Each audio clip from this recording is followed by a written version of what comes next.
조금씩 줄어들 거다. 임팩트가 줄어들고, 왜냐면 우리가 이제 팬데믹을 통해서 락다운을 하는 방법도 알았고, 이렇게 하면 이렇게 컨트롤할 수 있겠구나를 좀 자연스럽게 공부도 하게 됐고, 또, 이거는 비즈니스를 온라인 베이스로 바꿀 수도 있구나. 이렇게 하면 꼭 이게 컨택트를 하지 않아도, 우리가 네. 네, 다 대면으로 할 수 있겠구나. 또 지금 우리 모여가지고 이렇게 줌으로 얘기하는 게 되게 자연스럽잖아요. 그죠? 그렇죠. 예, 예. 네, 영상을 촬영하는 걸 이제 줌으로 하는 시대가 왔고, 네, 영상 보는 시청자들도 이게 어색하지 않을 거예요. 왜냐면 다 해봤을 거니까. 네. 네, 이런 세대가 오고 있으니 우리가 또 그거에 발맞춰서 준비를 했으면 좋겠다라고 이야기를 해주셨고요. 한 가지 이제 마지막으로 쉐어하고 싶은 거는 더스틴 하우스가 그래서 이제 되게 촌철살인의 질문을 잘하는 사람인데 그분이 네. So where are we going again? 이렇게 물어봤어요. 음, 그러니까 다 좋은데 우리 지금 어디로 가고 있는 거냐? 라는 질문. 그리고 네. 그 질문에 조금 더 스페시픽한 질문들을 줬는데 첫 번째 질문은 자, 은행들이 지금 30년, 뭐 25년 상환 기간으로 몰기지를 하고 있는데 조금 더 긴 상환 기간으로 몰기지를 받을 방법이 없겠냐? 50년, 네. 40년. 벤자민 립의 대답은 아주 클리어한 하드 노였습니다. 그럴 가능성은 없다. 뱅크 오브 캐나다나 거기서 이제 정책을 담당하고 있는 사람들이 30년 이상의 상환 기간을 기대하고 있지는 않다.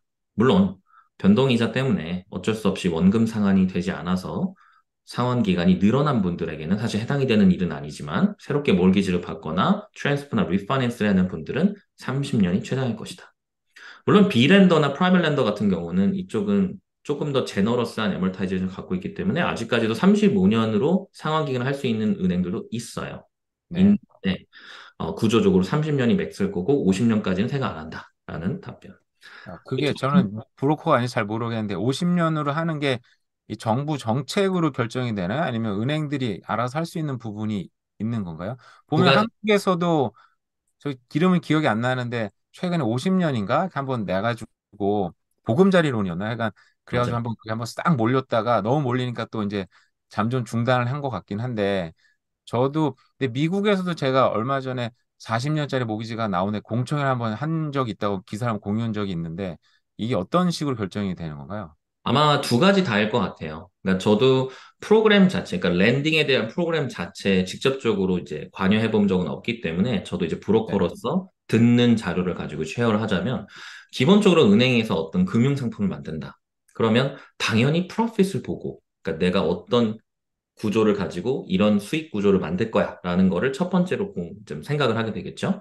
프로덕트를 만든 다음에 이제 정부의 승인을 받게 되는 단계가 있어요. 그 승인을 통해서 적정 수준의 프로핏 마진을 이제 유지하게 되는 어느 정도의 감사를 받게 되는데 과연 그 감사가 이제 효력이 있느냐는 잘 모르겠지만 지금 같은 상황에서는 사실 애멀타이저를 늘려줘서 같은 원금이지만 먼스리를 좀 낮춰주는 게 소비자 입장에서는 좋지만 전체적인 그림을 통제하는 그리고 리스크를 매니지하는 입장에서는 몰기지의 상환 기간이 너무 늘어나게 되면 실제 몰기지라는 터미널리 자체가 사실 payment for life예요. 평생 음, 내는 건데 네. 평생이라는 개념이 어떤 사람한테는 30년이 될 수 있지만 우리는 50년을 원합니다 하면 제가 50살이 50년이 흘러서도 계속 몰기지를 낼 수 있는 상황일까를 생각해 보면 또 그게 리스크하다는 거죠.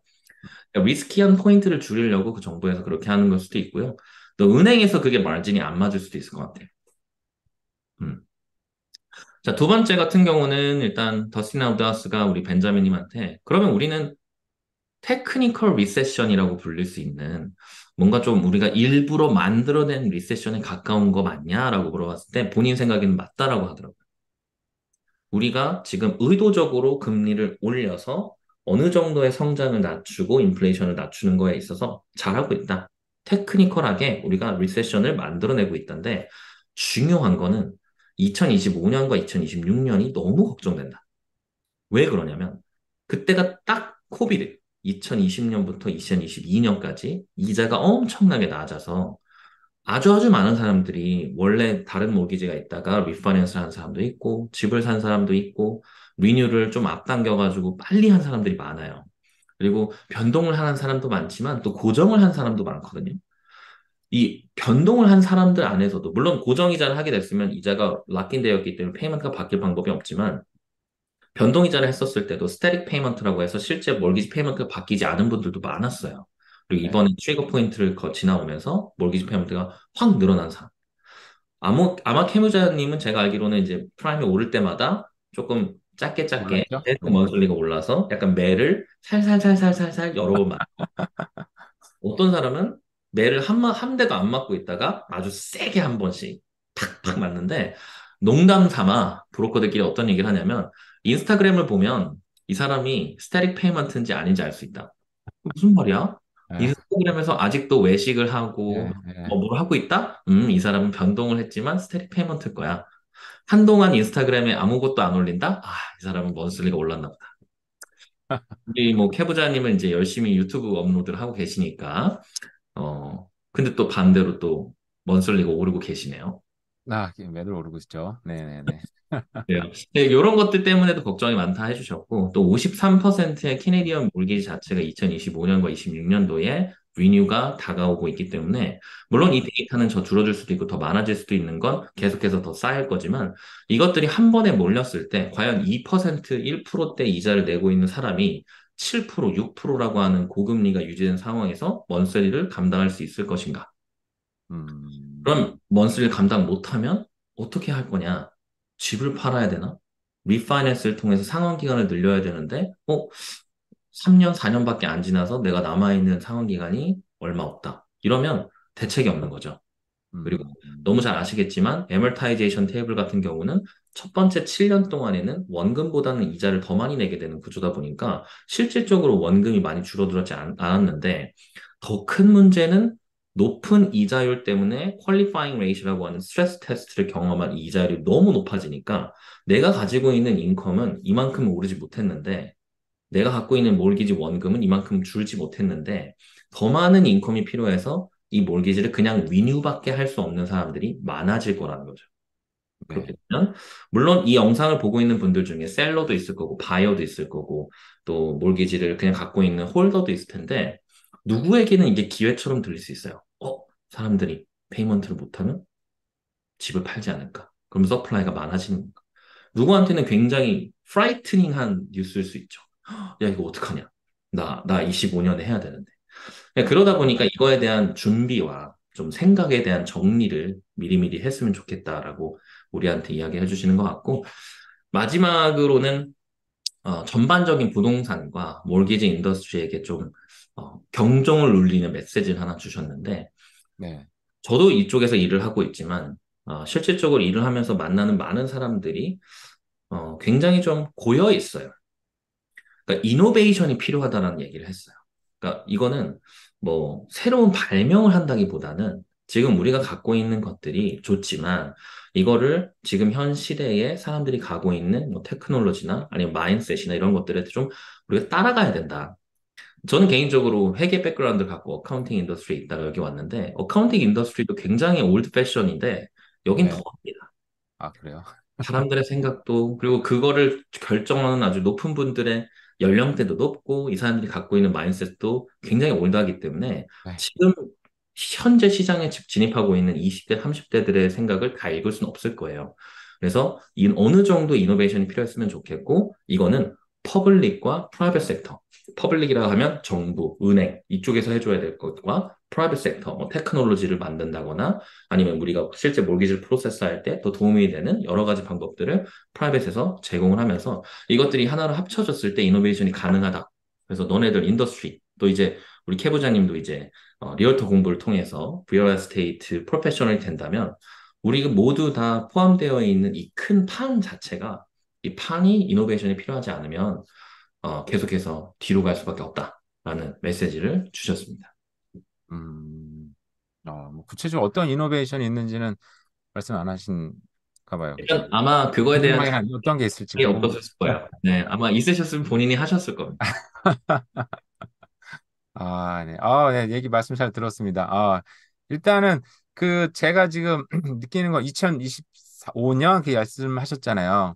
네. 그러면 일단은 뭐 그 브로커님들에게도 굉장히 기회의 어떤 시간이 될 수도 있겠네요, 보니까. 어, 리뉴를 해야 된다든지 그런 사람들이 많이 생긴다고 하면은 네. 그죠? 브로커님들한테도 굉장히 좀 좋은 기회가 될 수도 있을 수도 있고, 그리고 저도 늘 생각을 하는데, 그 어떤 경제가 어떤 침체가 온다든지 어떤 식으로든 사람들이 힘들어지는 시간은 정말 뭐 내년이든 내후년이든 정말 시간을 알 수는 없지만 언젠가 한번 오지 않을까 하는 생각은 계속 들긴 들더라고요, 개인적으로는.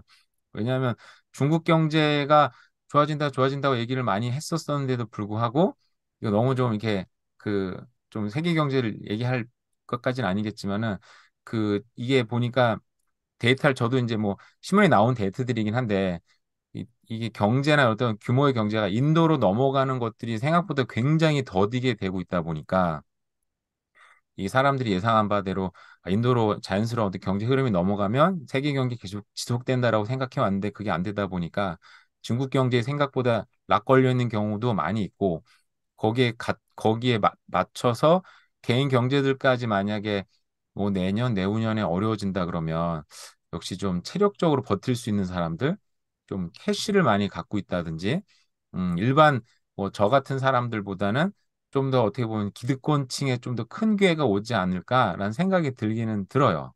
네, 음. 네, 저도 뭐 사실 음모론이나 이런 것들을 믿는 사람은 아니에요. 그리고 되게 이렇게 뭐 거대한 세력, 뭐 이런 이야기 많잖아요. 뭐 되게 재밌어 보이고, 그리고 되게 네, 관심 많아가지고 저도 막 찾아보고 알아보고 했었을 때, 항상 내려지는 결론은, 자, 과연 내가 그래서 원 오브 댐이 될 수 있느냐? 네, 내가 저 사람 편이 될 수 있을까? 아니면 항상 그냥 반대편에 있을까라는 고민이라 하루하루 열심히 살면서 꼭 뭐 나쁜 사람이 되겠다라는 건 아니지만, 아, 그래도 내가 영향력이 있는 사람이 돼야겠다라고 열심히 일하는 것밖에는 사실 우리가 할 수 있는 게 없잖아요. 저, 그리고 아까 이제 말씀하셨던 그 브로커들에게 기회라고 말씀하셨을 때 제가 좀 나누고 싶은 거는 네, 사실 되게 걱정이 많이 되는 편이에요. 그리고 음, 이거는 지금 제가 만나는 많은 리얼터들, 손님들한테 항상 다 나누고 있습니다. 아마 많이 들으셨을 거예요. 네, 지금 제가 2023년도에 비즈니스 북을 좀 한번 쭉 리뷰를 했을 때 네, 냉정하게 얘기하면 굉장히 잘 되고 있어요. 음, 그리고 딜이 펀딩되는 숫자도 많고 시간도 빨라지고 굉장히 이피션하게 돌아가는 것 같지만 쫙 좀 다 디테일하게 봤을 때 제가 한 가지 두 가지 정도 느끼는 건 첫 번째는 몰기지가 펀딩되는 퀄리티가 굉장히 많이 떨어지고 있어요. 뭐 꼭 퀄리티가 떨어진다는 건뭐 B랜더가 나쁘다, 프라이빗 랜더가 이게 아니라 전체적으로 A 랜더에서 몰기지를 받아서 일반적인 몰기지를 받고 집을 사는 이 구조가 현저히 떨어지고 있습니다. 그리고 문제가 생겨서 그 문제를 해결해야 되는데 보통 몰기지가 잘 나오고 시장이 좋았을 때는 큰 은행들, A랜더들도 아, 이 정도 문제는 아무 문제 없어. 뭐 괜찮아 하고 넘어갈 부분들이 다 커트가 되다 보니까 굉장히 좋은 바이어인데도 어쩔 수 없이 B랜더를 써야 될 때가 있고 또 B랜더로서도 참 좋은 클라이언트인데 프라이빗 쓸 수밖에 없는데 이 중에 가장 큰 허들 포인트는 퀄리파잉 레이트이 너무 높아요. 지금 몰기지 이자가 6%에서 6.5% 사이인데 여기다 2%를 더한 8에서 8.5%를 퀄리파잉해서 일반적인 몰기지를 받아서 집을 살 수 있는 바이어가 있느냐라는 퀘스천을 하면 사실 저는 좀 자신이 없습니다. 음, 어쩔 수 없게 네, 집값은 높은데 몰기지는 비싸요. 그래서 비렌더를 쓸 수밖에 없어서 렌더 피를 내거나 이자율을 더 많이 낸다. 원슬리는 높아진다. 그래도 집을 사실 건가요? 되물을 볼 수밖에 없는 바이어들이 너무 많고 음, 그것뿐만 아니라 내가 몰기지가 나온다라고 생각을 하고 어떻게든 할 수 있다라고 해서 프리세일이나 이런 것들을 산 사람들인데 자기가 프리세일을 계약했을 때는 계약 당시의 이자율이 뭐 1%에서 2%대였다면 에이 올라봐야 3에서 4%겠지라는 생각으로 나는 인컴 대비 몰기지가 뭐 6배 나올 거야, 5배 나올 거야. 사람들이 이야기하는 이런 좀 간단한 걸 듣고 네, 아무 준비 네, 없이 그냥 음, 덜컥 사버리면 이 퀄리파잉이 올라가는 거를 대처할 수 있는 방법은 사실 현금밖에 없는데 현금을 모으는 게 아마 가장 어려운 사람들이 그런 생각을 갖고 시장에 진입하니 어쩔 수 없이 클로징을 해야 되니 프라이빗을 수밖에 없고 비랜더를 쓸 수밖에 없고 이런 좀 어려운 상황으로 가는 그러니까 손님과의 대화가 이렇게 행복하고 좋은 쪽으로 갔으면 좋겠는데 아, 어쩔 수 없네요. 이번에는 이렇게 하고 네, 네, 우리 1년 있다 이렇게 합시다라고 하는 좀 얼터네이트한 랜딩을 할 수밖에 없는 게 좀 마음이 안 좋고요. 그리고 또 좀 마음이 어려운 부분도 있지만 또 반대로 생각하면 저는 사실 소상공인이니까 제가 갖고 있는 이 뭐 표본은 아무 의미가 없어요. 어떤 네, 분들은 아직도 A랜더가 많을 거고 어떤 분들은 B랜더가 많을 거고 한데 손님들의 상황으로 봤을 때 과연 이게 1년, 2년, 3년 후에 돌아봤을 때 기회였을까? 아니면 자기의 삶 속에서 가장 힘들었던 시기였을까? 이거는 결과가 나와 봐야 결과론을 가지고 얘기할 수밖에 없다 보니까 또 조심스러운 거죠. 네, 그렇다고 집을 사지 마세요라고 얘기하기에는 2, 3년 있다 집값 올라가면 너가 책임질 거야? 그럼 할 말이 없어요. 그리고 또 올라갈 것 같기도 해요. 이게 또 이자가 내려가면 또 부동산 올라간다는 생각을 하니까 네, 참 어려운 시기인 것 같습니다. 네, 네. 맞아요. 이게 뭐 미래를 알 수가 없기는 한데, 저는 이제 소위 말해서 방구석 유튜버인데, 업계에 있는 사람도 아니고, 그래서 집 수요를 어떻게 저는 이제 볼까, 누구한테 저한테 뭐, 그냥 좋은 자료를 주는 것도 아니고, 제가 알 수 있는 것도 사실 없다 보니까, 저는 그냥 개인적으로 보는 거는 그거예요. 그냥, 아, 렌트를 하는 사람들이 실수요다라는 생각을 대충 이렇게 하고 살거든요. 렌트가 계속 올라가는 한, 렌트 하기가 굉장히 어려워지면 어려워질수록 실수요는 유지를 하고 있구나라고 생각은 하는 편이긴 한데, 그게 렌트가 실수요라고 생각하는 이제 배경은 그 렌트가 생각보다 싸게 나오면 뭐 그런 집도 있잖아요, 가끔씩. 근데 그런 사람들이 렌트가 싸서 되게 좋으니까 나는 두 개 렌트해야지 이런 사람은 또 없잖아요, 보면은. 무조건 이제 하나만 하는 거니까 돈도 아껴야 되니까. 그래서 그럼에도 불구하고 뭐 일단 렌트가 계속 올라가는 한 그 렌트 수요가 수그러들이지 않는 한 집 수요는 지금 어마어마하게 실질적인 집 수요는 어마어마하게 잠재되어 있구나라고 생각은 하고 일단은 그냥 저는 그냥 시장을 보고 있는 편이긴 한데 아까 근데 저는 아까 말씀하신 것처럼 현장에 있지 않으니까 그런 어떤 퀄리티의 어떤 변화라든지 그리고 실질적으로 사람들이 겪는 어려움들이 이게 조금씩 더 강화되고 하여간 더 보여진다면 앞으로는 어쨌든 생각하는 것보다 경제가 좀 더 어려운 상황이 올 수 있기도 하는 상황을 좀 생각을 하긴 해야 되겠네요. 네, 그래서 여러 가지 좀 다각면의 시각을 좀 네, 오픈해주면 사실 똑같은 일이지만 네, 긍정적인 거를 듣고 싶으면 긍정적인 것만 찾아볼 수 있어요. 네, 그리고 부정적인 것만 들은다면 부정적인 것만 또 찾으면 돼요. 진짜 네, 단적인 예지만 우리 막 그 팬데믹 때 주식시장 완전 난리 났을 때 네, 때 사람들 트렌드가 뭐였냐면 월요일부터 금요일까지는 주식을 막 삽니다. 네, 그리고 금요일날 장 딱 끝나기 전에 다 팔아요. 그리고 그 네, 사람은 거의 종말론자예요. 그러니까 주말 동안에는 세상이 어떻게 하면 망할지를 막 고민해요. 왜냐면 자기 다시 사야 되니까. 네, 자기가 그 주식을 산 순간 그때부터는 세상이 너무 평화로워요. 네, 그것도 좋아. 경제가 당연히 좋아지겠지. 코비드 숫자 줄어들었네. 그러니까 너무 심리적으로 우리가 되게 흔들리는 작은 좀 나약한 사람들, 작은 존재들이지만 부동산도 심리가 작용하는 시장이거든요. 그러니까 그렇죠. 그런 것들을 생각해 보면 우리가 2월 달, 3월 달에 제가 영상을 찍은 것들을 쭉 돌려보면 좀 부끄러워요. 그때 부동산이 오르고 있습니다. 네, 다시 활발해지고 있습니다. 얘기했던 영상들이 몇 개 있는데 사실 맞긴 맞거든요. 근데 통계상 맞았죠? 네, 네, 통계상 맞았어요. 5월 달까지 전년도 대비 뭐 세일즈도 맞춰주고 프라이싱도 올라오는 것 같고 그때 또 몰기지가 4%대였기 때문에 네, 4%도 비싸지만 5%는 아닙니다. 막 이러면서 이제 사람들이 몰기지 받고 집을 사는데 지금 네, 돌아보면 10월밖에 안 됐는데 네, 불과 8개월 만에 방향이 이렇게 바뀌고 또 이제 심리적으로 또 추워지는 겨울이 오잖아요. 물론 네, 뭐 크리스마스나 이런 여러 가지 것들을 하다 보면 사람들도 스pen딩도 많아지고 헐리데이 시즌이 오면 뭐 집도 오픈하우스를 가는 것보다 여행을 가는 걸 좋아하는 캐나다 사람들을 봤을 때는 여러 가지 것들을 봤을 때 부동산 전망이 좋다라고 보는 건 또 어려워진 거예요. 그러니까 이게 이 영상을 시청하는 분들도 굉장히 많은 바이어스를 갖고 있는 미디어들이 여러분들의 마음을 흔드는 거다라고 생각을 한다면 지금 이제 뭐 캐부자님의 영상을 보는 것도 제 생각에는 그 중립을 지키기 위해서 노력을 하는 분인 것 같아요. 다른 분들은 어떤 좀 특정 이권을 노리고 영상을 촬영해서 나의 세일즈로 만들고 여러 가지 관들이 있는데 사실 캐부자님은 아직 일단 리얼터 라이센스를 딴 건 아니기 때문에 법자도 아니고 네, 네, 본인이 그냥 개인이 경제와 부동산에 너무 많은 관심을 가지고 이걸 가지고 영상으로 풀어내는 분이기 때문에 이런 노력들을 더 많이 하신다면 그리고 저같이 좀 스캡티컬한 마인셋을 갖고 있는 사람들을 많이 만난다면 조금이라도 밸런스를 잡는데 도움이 되지 않을까 싶어서 오늘 이렇게 이야기를 하게 됐습니다. 네네. 네. 아, 오늘 또 많은 또 정보와 또 인사이트. 아까 말씀하신 분이 무슨 분이었죠? 벤자민 탈이라는 네, 분이셨죠? 벤자민 터, 그분이 쓰신 그 칼럼 몇 번 읽어보긴 했는데 또 그분이 또 어떤 해안을 갖고 경제를 또 나눠주신 거에 대해서 또 감사를 드립니다. 네, 네. 그럼 오늘 또 케빈님 그리고 케빈 리님 그리고 크리스 리님까지 함께 하게 됐네요. 예.